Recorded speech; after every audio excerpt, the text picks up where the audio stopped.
Ah.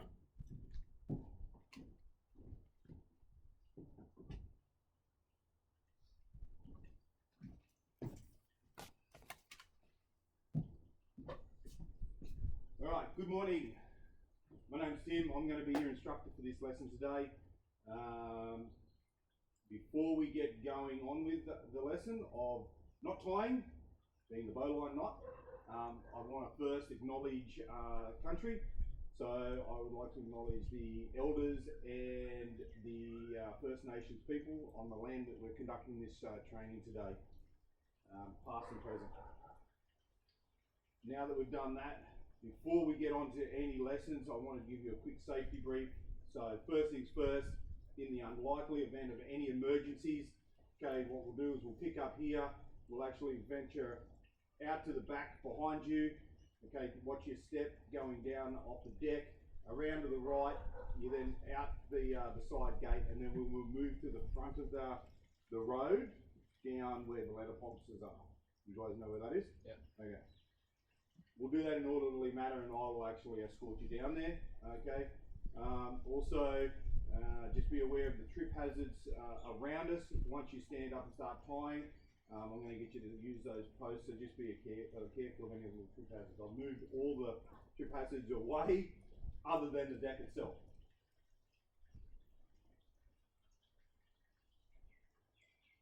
Okay. If you need to use a washroom, just let me know. What we'll do, you can just head straight into that the door behind me. Okay, first right, and it's the second door on the right. Okay, but I have shown you where it is, and you should know where to go. If there is a slight injury with knot tying, the main things that you need to be concerned of is if you run your hand, if you grab the rope hard and pull your hand down, you'll get rope burn. Okay, unlikely to occur today, but you just need to be aware of that. And also the working end of the rope may flick up, so be cognizant of that so it doesn't flick in the eye. Shouldn't occur either, as long as you're very aware of what you're doing with the rope. We also have this very small first aid kit if you need it. I'll just put it over here, and in the unlikely event that we need it during this lesson, get on with it. Okay, so what we're going to do today is we're going to do, or the lesson consists of learning how to tie a bowline knot. So the reason you're taught this, or you're going to learn how to do this, is it can be actually a very, very useful knot in many different areas. So mainly used in a marine environment, okay, for tying up boats to wharves, but also it can be used on the ships to secure things, because it is considered an anchor knot. It can also be used in a climbing environment. That's where I've used it mainly. For ropes like this, at the end of it, you can actually tie a bowline onto the end of a rope, and you can use that as the anchor to be able to rappel down the side of a wall, down a cliff, or even from a helicopter, which this rope has actually done, with me attached to the end of it. So I actually have complete faith in the bowline being a good anchor knot. But it's also very versatile that you can actually tie it off and slip the working end through there, and you're able to tie it off and anchor it down to create a line, much like the lines you actually see above you here. Okay, so by the end of this lesson, I am expecting you to be able to tie a bowline in the correct sequence. Okay, so first things first, bit of knowledge about a rope. Okay, so when you have a rope like this, okay, you usually don't have a rope this side. We're just using about a metre length just to help you learn how to tie the knot, but you're usually tying it onto a large rope like so. So you have a working end. Okay, so the working end of rope is denoted by the black tape. Okay, you'll have a trailing end, or I will just call it the end of the rope, denoted by the red, oh sorry, that's not red, pink. So, and then from there, the rope itself actually has a sheath, an outer sheath, and an actually inner cords. So I've actually melted them, but there is actually strands of cords that joined together to actually give the rope the strength that it has to be able to hold your weight, or whatever weight it is actually allowing to fall or climb up. So, watch now for a complete demonstration of how to tie a bowline.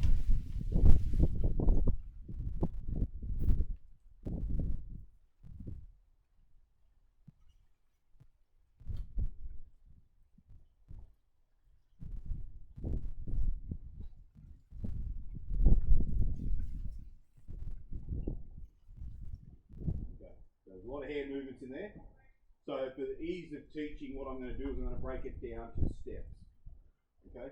And there is actually two ways in the way that you can use it. You can have the bowline tied as a loop, so you can throw it over the top of something, or you actually tie it around the object and then tie it on there. If you can't make a loop, or if there is, much like those beams there, if you need to tie the loop onto there, or the bowline onto that, you'll use the trailing end to actually feed it back through the loop.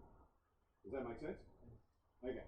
All right. So what I'll get you to do, as you can see, you've got a piece of rope in front of you. What I'll get you to do is I'll get you to pick it up, and depending on what hand you are, because I know you're left-handed, Chase, and you're right-handed, Matt. Okay. So what I'll get you to do is whatever's comfortable for you. Have the working end of the rope away from you, and the trailing end in probably your master hand. Okay. First things first. Okay, you're going to use the trailing end or the end of the rope, and you're going to just sort of move up about a foot. About 30 centimeters. Doesn't matter. Okay, and you're going to push it up. Just push it up. Hold the working end up high, and push it up. And what you're trying to do is create this loop. You're creating a loop that is actually on top. Yep. So what I do is I push up and get it to curl around on top of itself. Okay. So from there, push up and get it to curl in on top of itself. So yeah. So it'll come over like so. Oh, like that. So as you can see with this, yep. So you'll have your working end there, like so. Okay. Perfect. Okay, so you have it on the out. Doesn't matter. It doesn't matter. The loop size, it's usually easy to have a little bit smaller, because what you're going to do is now we're going to take this, the trailing end, and we're going to call it the rabbit. Okay? So if you hold your loop like so, this is the rabbit's hole, and he's underneath his hole. So he's going to come up through his hole. Okay, he's then going to go around the tree. Okay, so do that. So up through his hole. I think of that. Let go of that for a sec. Okay, so when you've got, have it like so. That doesn't matter. So I'll get you to do that first. Now where's the tree? Yeah.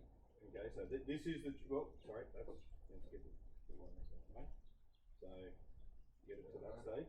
So that's what you want. There's your tree. There's your little rabbit. Okay. Hold that. Hold that.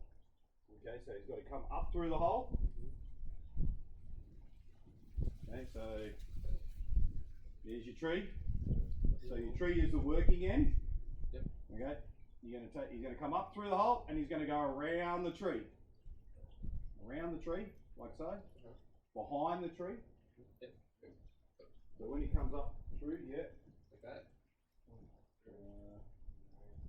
Yep. And then what you do is you come back down, through the hole, over the top of both. Like this? Yes. So it ends up looking like that. Nelly. So what we're going to do is take that back out, because you've got too many loops there. Okay. Just cross it over. So what you do, create that hole. Yeah. Okay. And then up through the hole. He comes up, the rabbit comes up through the hole, goes around behind the tree, and and then he comes back down into his hole around everything, like that. So I'll get you to do that. So he's up in the hole. So now you just got to go around behind the tree, yeah, and then back down through that hole there. Okay, so just hold that there now. And so what you're trying to do now is you want to dress it off because it's pretty loose. So all you can do is grab the working end and then grab the trailing end and also the loop and pull it tight. Okay, and it'll actually sit down on there. And what you'll see, pull it tight. Okay, and what you want to do is you want to have a tail. You want to have a tail within there, and it'll need to be at least 4 fingers. It can be a little bit longer, but that's good that you've actually massaged it to make it the correct size. You want to make it 4. And the reason is there's a little bit of slippage in the knot. So if it does slip a little bit, you don't want, if you have it like so, and the knot slips, it could actually fling out and untie itself. So if you've actually got that 4 finger distance, okay, then now I'll just quickly, I want to explain something of untying this knot. This is why it's such a versatile knot, is when it's tied properly. With knots, if they're tied correctly, especially anchor knots, you put a lot of weight on it. Okay, so if you actually put a lot of weight, it cinches down on there. Okay, but to untie it, all you've got to do is break it back. So you grab that and pull it up. Yep, just grab that little loop, the loop that it was on, and if you push it, then you should be able to it should just undo in your hands. So that's why it's such a versatile knot, because when you put so much weight, if you've got like a 1,000-ton ship that's being held by that rope, you need to be able to untie it. Hence why the Bowline is actually very, very good anchor knot, especially when you're using very heavy weights. Okay, so what I'm going to do now, we're going to go through that one more time. I'm going to run you through it. Okay, so make the loop. So make sure that your trailing end actually sits on top of the working end of the rope. So I always have it so I know that the loop's going to be down here, and you're going to grab the trailing end. Rabbit goes up through the hole, goes up through out of his burrow. Okay, he goes around the tree, and then he comes back down into his burrow. So just remember, go around the tree and back down, and then should be able to just cinch it.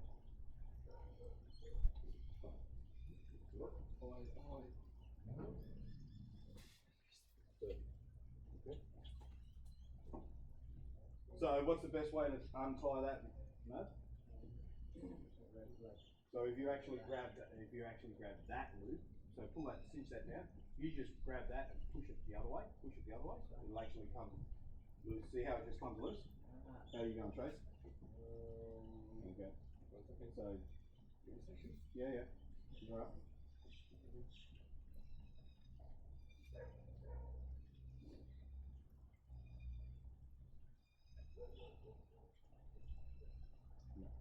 Okay, so if you're going to tie it from that side, okay, so undo that. Just remember again, working in, make the little loop, so it actually sits over the top. So then grab your trailing end.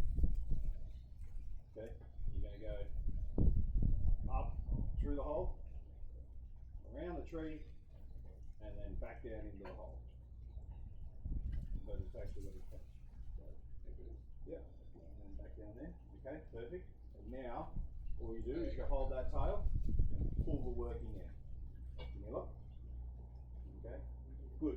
And what you'll find is the side the knot's on here is where the tail will actually be. If you correctly tie it, it'll be sitting on sort of like that. Yeah. So you see how yours is like that. Good. So just remember, Chase. What's the best way to untie it? Yep. Break its back. Okay. All right. So that is if you're going to create a loop and you want to put it over the top of something, much like. Okay. I'll just make this loop a little bit bigger. Okay. So that is if you've got something that you just want to put it over the top. So. Like what they used to like lassos. No, because the lasso will actually cinch down on itself. Oh. Okay. No swinging of the ropes. That's getting a bit dangerous. Hence, the eye. Be careful of your eyes. Don't do that, because you might hit someone in the eye. Okay. Next thing is, what I'm going to show you is you're going to do, okay, say you've got a pole like this or a tree that you want to actually put this anchor point on. So what you're going to do, you're going to do the exact same thing. You're going to create that loop. You're going to wrap your trailing end, just watch, trailing end around. Rabbit goes up through the hole, he goes around the tree, and he goes back down into the hole. And then you just cinch it. So it's exactly the same. So that's how you can tie it off onto there. Okay. Or if you can't sort of manipulate that, you can tie it off by doing the bowline again. Like so. Okay. And you can actually just wrap it around through there. Okay. So they're the two options you've got. So what I'll get you to do is just on either pole there, just be careful of those plants, Chase. Give that a go. Give that a couple of goes. If you want, just stand there and practice your knot a couple of times. If you don't want to put it around the post straight away. All in. You're all in? Okay.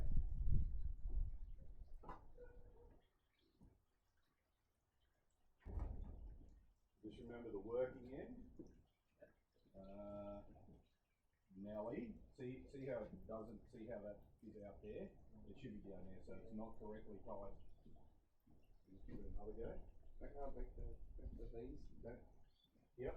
So that's the thing. See, there's no slippage, so you can actually then rappel off that. That's what we used to do in the army. Okay. Let me got another one. Okay. Yep. So come up, comes up. Yep. Around the tree. Yep. Like that there. Perfect. Perfect. And then just pull on the working end. There we go. Beautiful. And you could easily rappel off that. Keep pulling on. Just don't pull that post over. But see how that's slipping just a little bit? See how that slipped a little bit? If you didn't have that tail bit, then it could come all the way out. Alright, what I'll get you to do is practice that a couple more times. So just remember, once you've got it, yeah, so if you want to lasso that on, Chase, practice that, that's good. Yep, doesn't matter. Yeah, however, and that's just on there now. That's something to hang from. No, no. That comes after the lesson. You can practice using it however you want. What I'd like you to do now is just do that a couple more times, get that tight. What I'd like you to do is tie it 3 more times in your hand and then 2 times around the post. Okay, watch this. Watch how fast this is going to be. So just remember.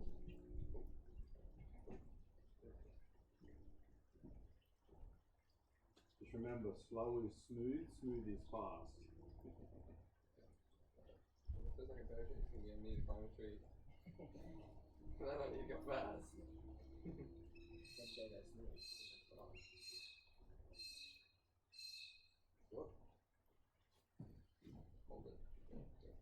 Yep, that's good. That's good. Good here. Yeah. Can't away from that bear.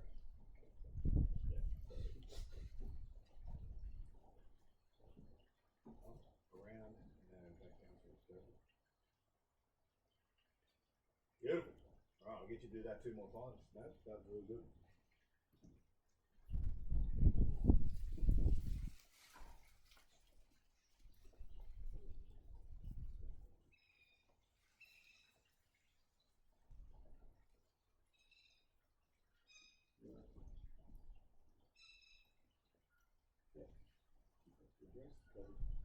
Really good.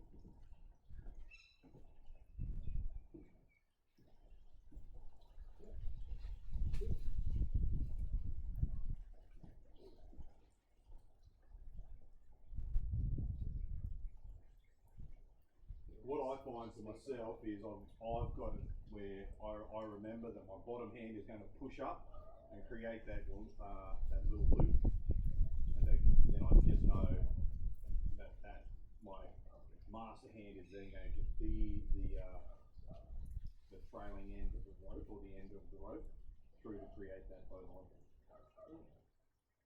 Right, I'll get you to do it to the post a couple of times, threading it, creating that loop around the post.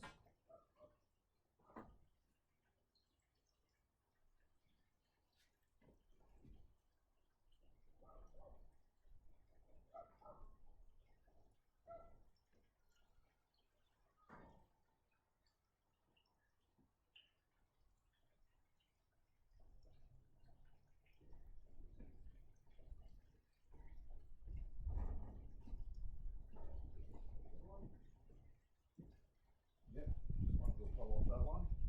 That's good. Yeah, that's good. Might as well pull off that one.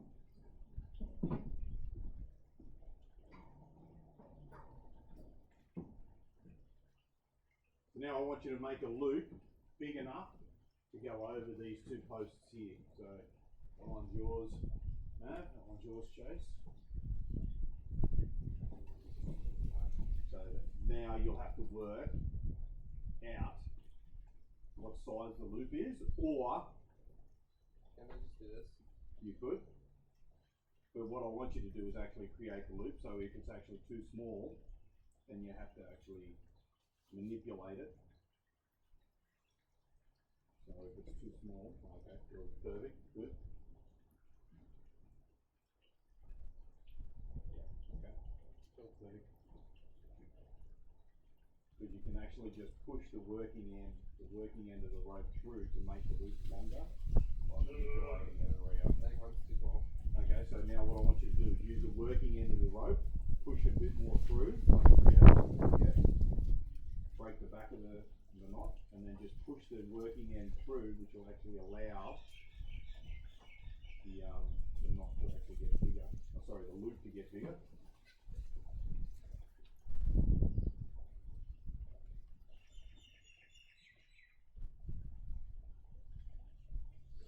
It just keeps tying in the same spot. Okay, so push it down a little bit further then. Yeah. And pull this bit Oh, here. this? Yeah. Hold on to that, but yeah, you want to pull that, which will actually make it longer. Yeah. Look at the photo. Look like that.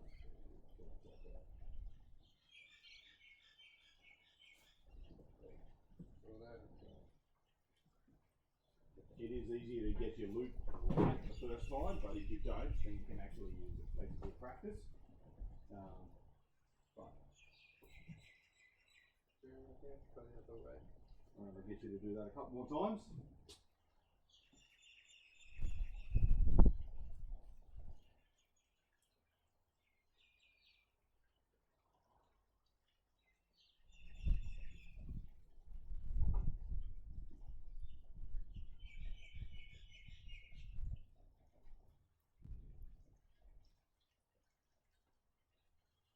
Good enough. Very good. Good job. Oh, perfect. Ooh. Cool.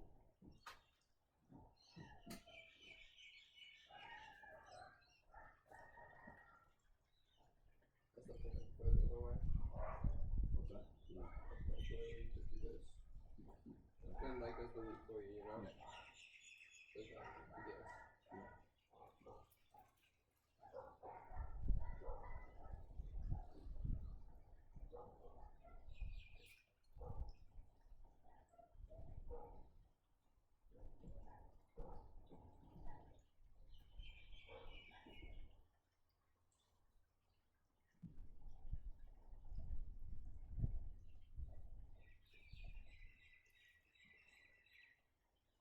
Can you make it smaller? You can, just by breaking the back and then pulling the loop. So if you take that off, pushing that through. Yeah. Each time you manipulate the loop, you'll actually create either it being bigger or smaller.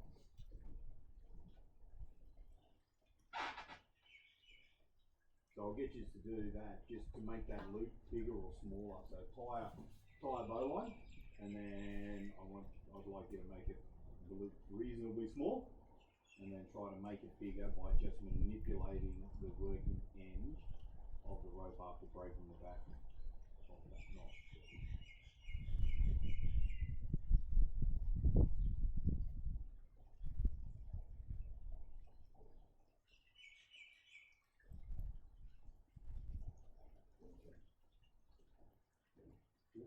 So now using the working end of the rope, being that black end, the black tip, yeah, try to use that to push the working end back through towards the loop and manipulate it to make it bigger or smaller. Now if it falls apart, then there's no harm, no foul. So, yeah. Right, so what do you pull after you've done this? So once you do that, if you're trying to make the loop bigger, and you're actually pulling the loop. You're pulling this one, yeah. Yeah, so if you want to make it bigger, push that through, and then get it to the size you want.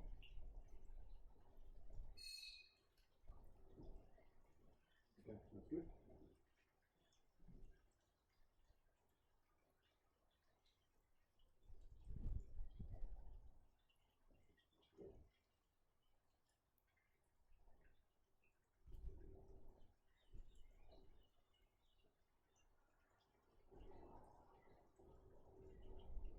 So if you ever get stuck on tying the knot, you can easily go onto YouTube, and there's multiple sites or channels that you can go on and actually look bowline tying as well. Alright, what I'll get you to do, turn around and over on those poles, I'll get you to do one more. No, I want you to tie it off to the one that you can't actually just slip it over the top. These. No, like the big rope. Because then you can't like you have both sides, you know? If you're like in the middle. Sorry, I don't understand. What's the question or statement? If you're doing a big rope, you don't have both sides here, you know what I'm saying? Well, so you'd have to just like the working end would be like, you'd kind of just like make the loop in the middle, whatever. Yeah, you can, but you usually, because it's an anchor, usually you tie it at the end. So no matter what, your working end. That's why you use the end of the rope as the one that you manipulate to tie the knot, so you don't have to feed a big long working end of the rope around.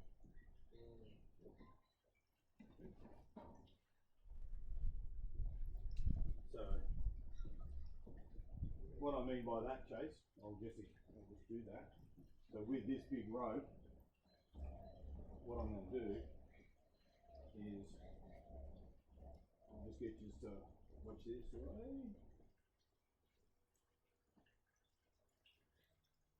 Yeah. So this is the working end of the rope, but I'm still just going to worry about tying with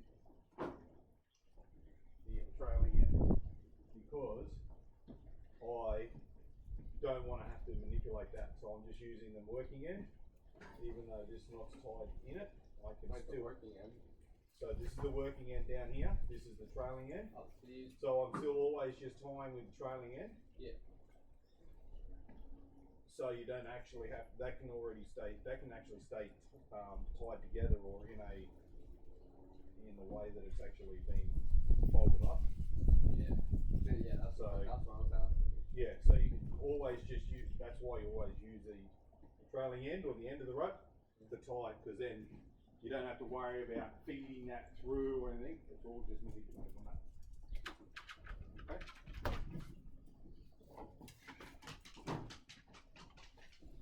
All right, does anyone have any questions?